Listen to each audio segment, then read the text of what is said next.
Sorry for the delay, everyone. We just have a medical problem from the last fight, James Wren's knee, so we have to organise the ambulance for him, and we cannot start the fight till medically cleared. We're about to get under the way with Joe Wright in a 5-round title fight. Precautions in place for a reason.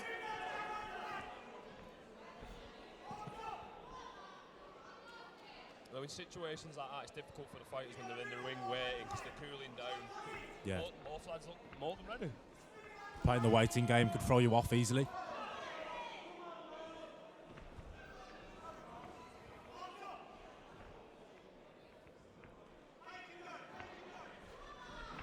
Nice jabs from Joe. If he just takes half a step in more, he's leaving himself a long way to come in to find a shot to land. Right, Phillips with a big overhand man, though it looked like it connected, but Joe just looks like he hit it.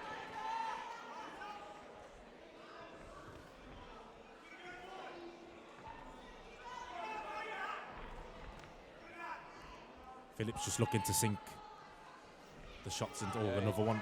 Martin's looking for that big overhand, which I get, Joe being the taller fighter and the rangier fighter, but you can't just throw that all the time. He's still got to stay switched on about it though, because they can come from the hip. I've sparred with Joe once before, and I know he's got good uppercuts. The way Martin keeps dipping there, he has to be careful, because if he spots that Joe, it could send an uppercut up and finish the fight. But there again, he's dipping real low. Oh, big overhand again.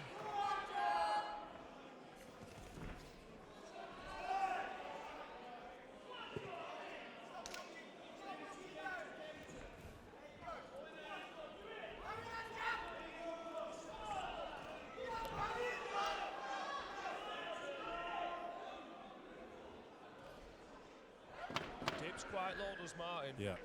He's working for him so far. When he dips low, that's when his overhand right comes over the top. Sending a big rocket over the top. No, very even round.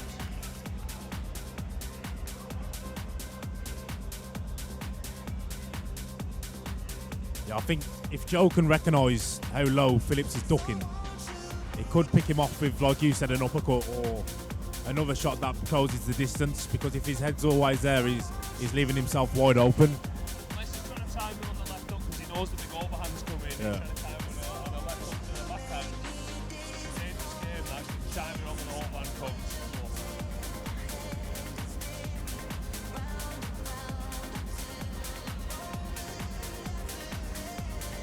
Both lads look very calm, Roy, to round number 2. Yep.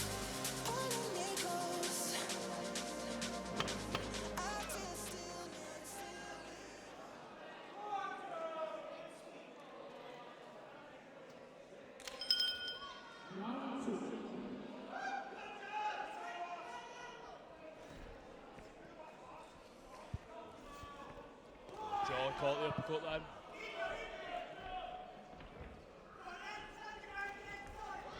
So he's been like 4 uppercuts in round 2 so far. He went for it again then, Joe. So I think he's recognising now. Yeah.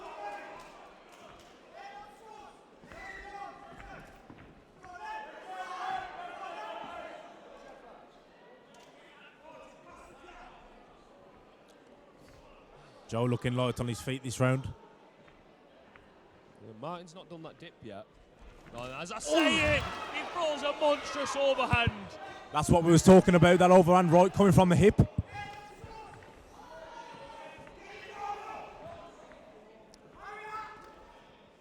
Smart there by Joe and clinching up. And again. He's noticed the money shot.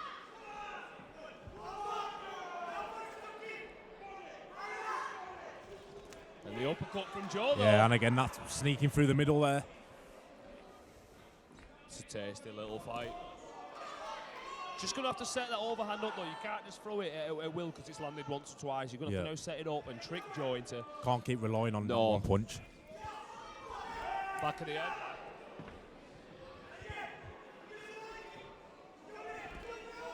That uppercut's there all the time. Back of the head.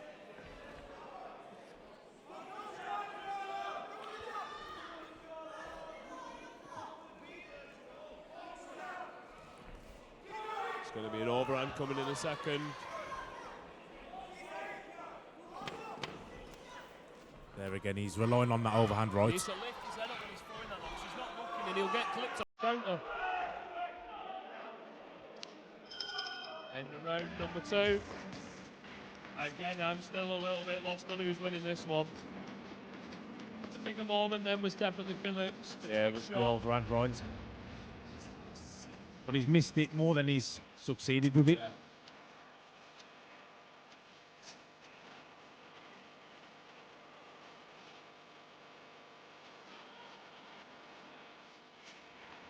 Wright seems to be taking the bigger, deeper breaths.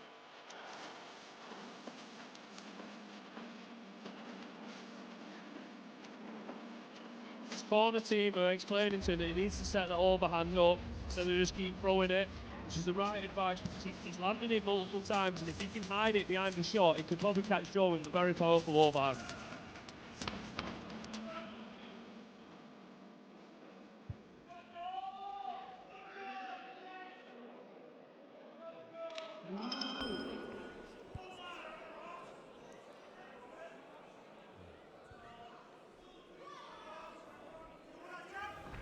Joe needs to, as he's going backwards, that chin needs to stay tucked and his left hand needs to come high, because we know the overhand's coming. And he's just leaving it open. Yeah, he's just giving him an open target.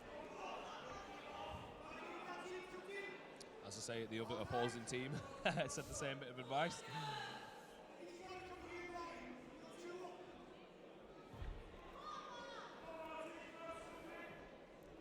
Bit of a standoff now, trying to read each other.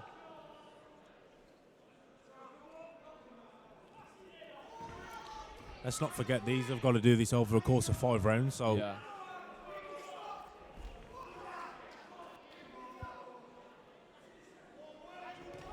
Good left hook there from Joe.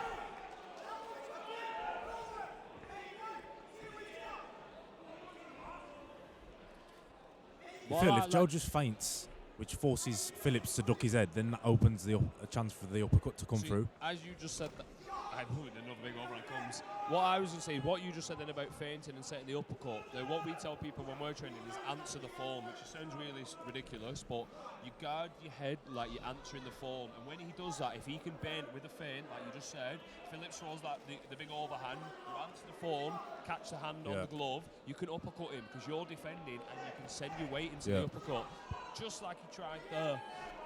But he's going to have to bait Phillips into throwing it and answer the phone. Instead of what he's doing is he's just trying to lean back and he's getting clipped himself.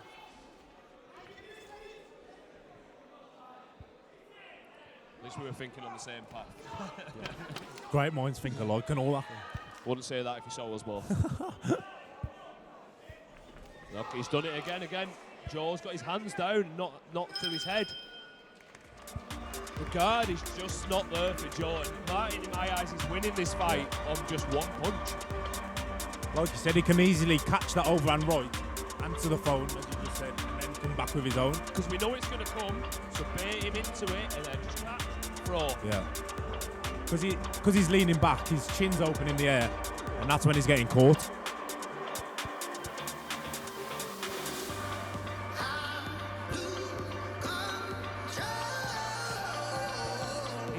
Team are telling him the right things to do.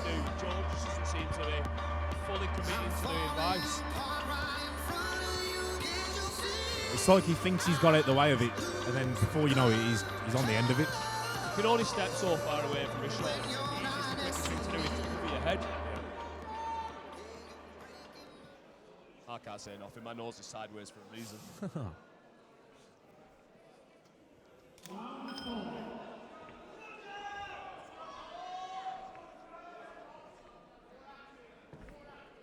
So it's like his left hand is low, which is fine. So it's a good stance. But against a man who's trying to throw the big overhand, that guard needs to be tight because it's going to come. As he keeps his guard high and he steps in, that overhand is going to come flying over the top. Yeah.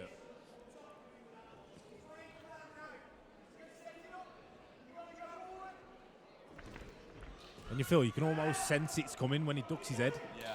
So if he uses that as a trigger, he can just step back and then lead in with the uppercut.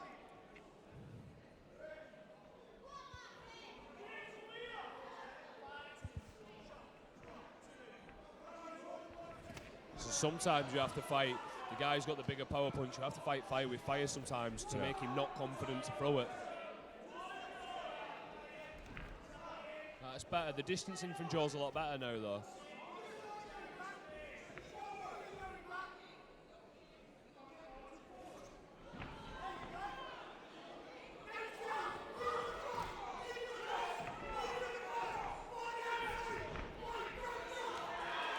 Martin's corner team with some great advice.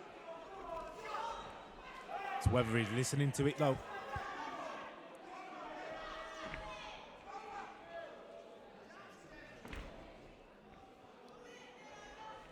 Oh, it's a mighty big hand, Joe. Just out the way of it, though. But again, the guard wasn't there. Yeah, the chin's up in the air again. Only takes one clean one of them, and your night is getting ended. Yeah.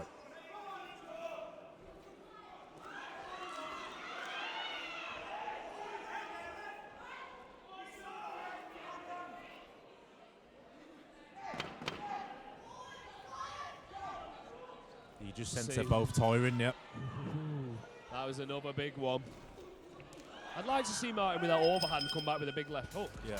Follow up on something. Yeah, he's just throwing the one shot, because then Joe knows now that the one shot's coming. So and he's just set then. Yeah. Set another one.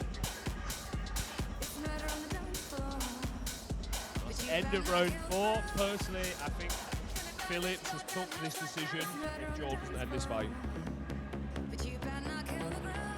Even though the shots aren't tidy, they're connecting. He's succeeding with them.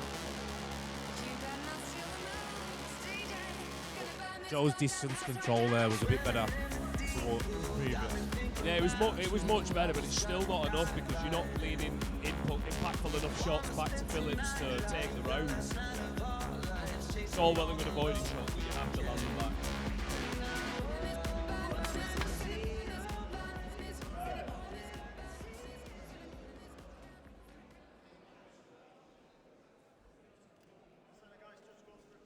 We're about to begin round number 5.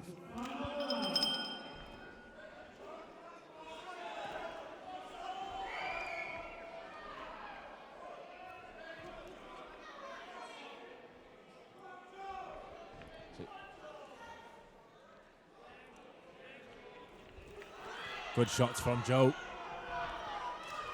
Phillips turning in well on the ropes there. I don't like how Phillips looks at the floor while he throws the punches. Yeah. If he had his head up, he would be a lot more successful at seeing where the target is. It's like he's guessing where his punch is going to land. They may land, but you need to be looking at your opponent.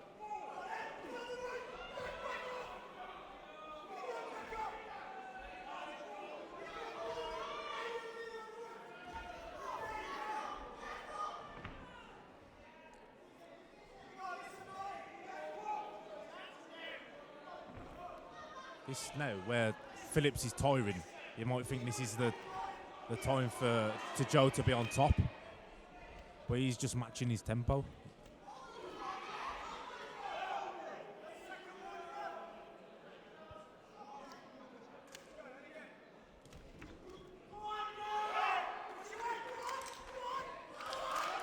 See, Joe made a mistake there, not thinking the ref was going to intervene, and he could have got clipped.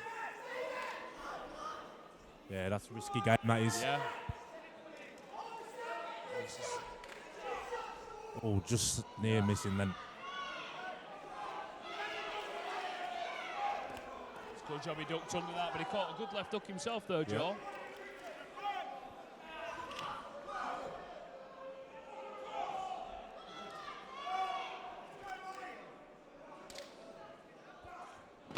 Oh, big overhander from Phillips. But at the same time, Joe landed an uppercut.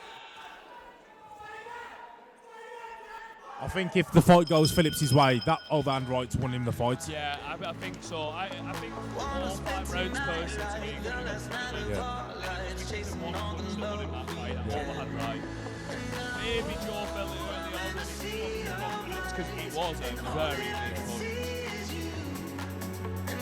But it's easily avoidable. He rolls it, making that even a bit taller.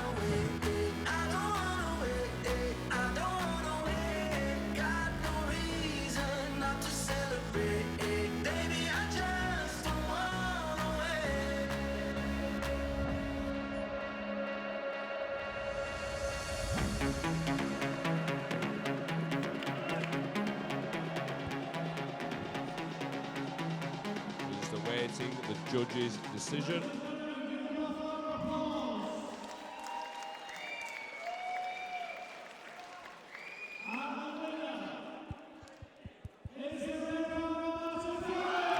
Phillips is the winner, and we go on to our main event of the evening, fighting for the Valhalla title, Archie Mullen versus Pick the Mauler Jardine.